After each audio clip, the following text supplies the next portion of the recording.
we didn't tell you about this next one, it would be a real waste. No buts about it. We're talking about the anus.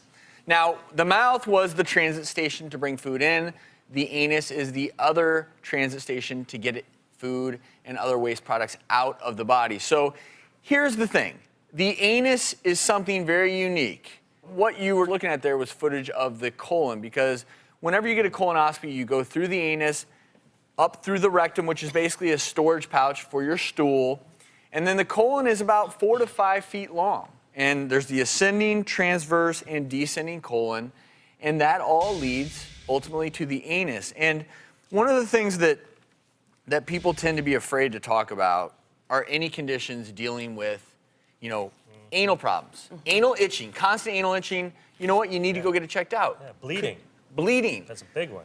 Could be a sign of anything from just a fissure to hemorrhoids to cancer. Any kind of masses, any kind of lesion that is not healing. The colon is not only just an area of the body to allow waste to pass through, but you also reabsorb a lot of fluids through. So you'll see a lot of these folds in the colon, AKA large intestine, that you're seeing there. And this is basically the colon filleted open and fortunately cleaned out.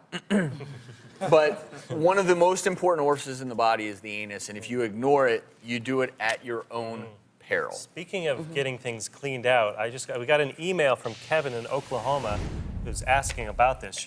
He writes, "Hi doctors, I recently went to France and saw my first bidet.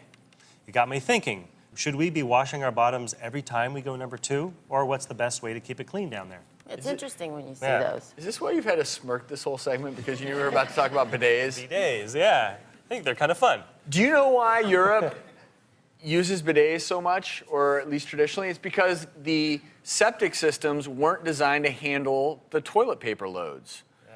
And we've all been to maybe countries where you're not supposed to put toilet paper down into the toilet. Well, Right. a bidet is a way of not using toilet paper to clean out your anal region. But is it actually going to get it clean as much as toilet paper? Well, that's it. gonna get it Let's much show cleaner. the It's demo cleaner. here, because I think a lot of it has to do with the power of the bidet and how you're using it. Yeah. Because if it's just splashing all over the place, you could end up dirtier than when you began. Yeah. That's what we call a power wash. So I don't recommend bidets for children, but this doll was small enough. But you want to get nice, powerful, right? Good spray. Gotta take the diaper off first, though. But for those of us who use toilet paper, There's right ways to do it and wrong ways to do it. You want to use a nice, soft toilet tissue. This Key, rough absolute stuff, key. Oh, it's no horrible. good. That will really That's like grate. That's like sandpaper on using your that bottom. cheese Yeah. grater down there. That's awful. And then a lot of moms will ask me, is it okay to use the lotion toilet papers? And lotion toilet papers are actually okay, but you don't want to use the scented, perfumed toilet paper That can because that burn, can irritate. Yeah. And just to summarize things you want to look for, if you have obviously bleeding from your anus, if you have painful bowel movements, if you have any lesions there that are not healing, fissures.